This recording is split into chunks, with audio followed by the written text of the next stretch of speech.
Hello, everyone. I'm NewsNOW from Fox host Regina Gonzalez, joined right now by the CEO of the American Jewish Committee, Mr. David Harris. How are you, Mr. Harris? Thank you for joining us. My pleasure. Thank you. Now, the AJC recently conducted a survey regarding the upcoming U.S. presidential election.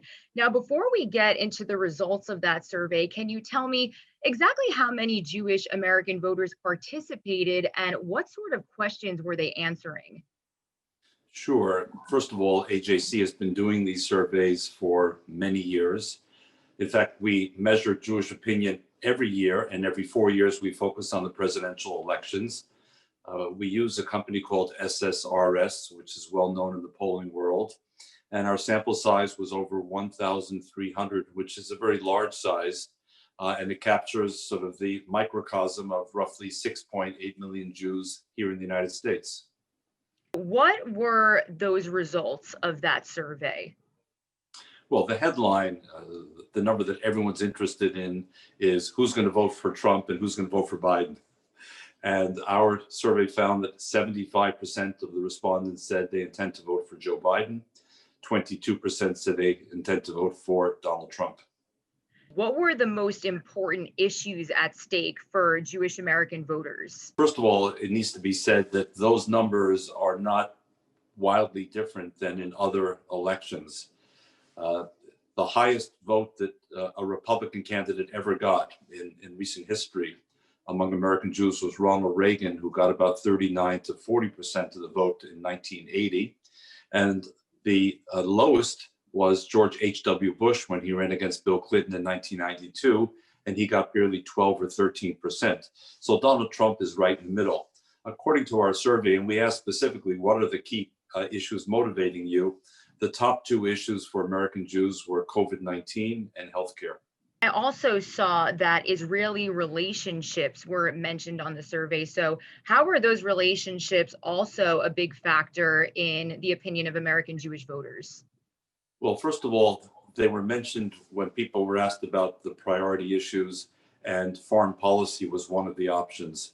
And that came out number 6 of all the issues. But there were other questions about how do you assess relations between the US and Israel? Who's in a better position to manage those relations, Biden or Trump? And on that one, Trump got 42%, which was, I think, his highest figure on any of our questions. But Joe Biden still beat him with 54%. So American Jews seem to support Joe Biden on just about every issue that we asked about. By the way, I would just note, if I could, that when Israelis in a separate poll were asked if they could vote in the American election, who would they vote for? A majority said clearly they would vote for Donald Trump.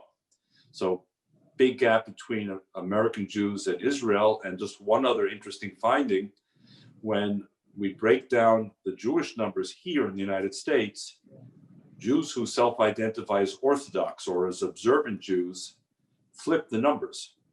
In other words, roughly 75% say they're going to vote for Donald Trump, and the rest for Joe Biden. So if the Republicans are looking for a silver lining here, it's in the Orthodox vote, which is a percentage of the American population over time is growing quite rapidly.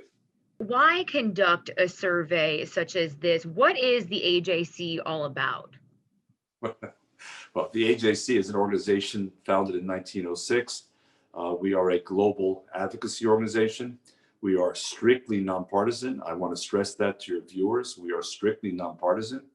And among the things we do is we want to understand what American Jews are thinking about. And we want to share that information with policymakers and decision makers and the media. 6.8 million Jews is about 2% of the population.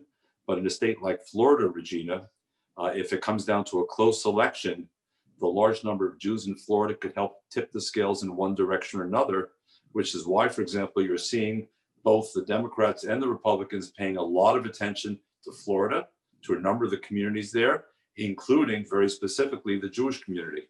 Do you have anything else to add before we wrap up? I think you covered everything, Regina. Thank you so much. Great. Well, thank you so much for taking the time to join us today. My pleasure. Thank you very much.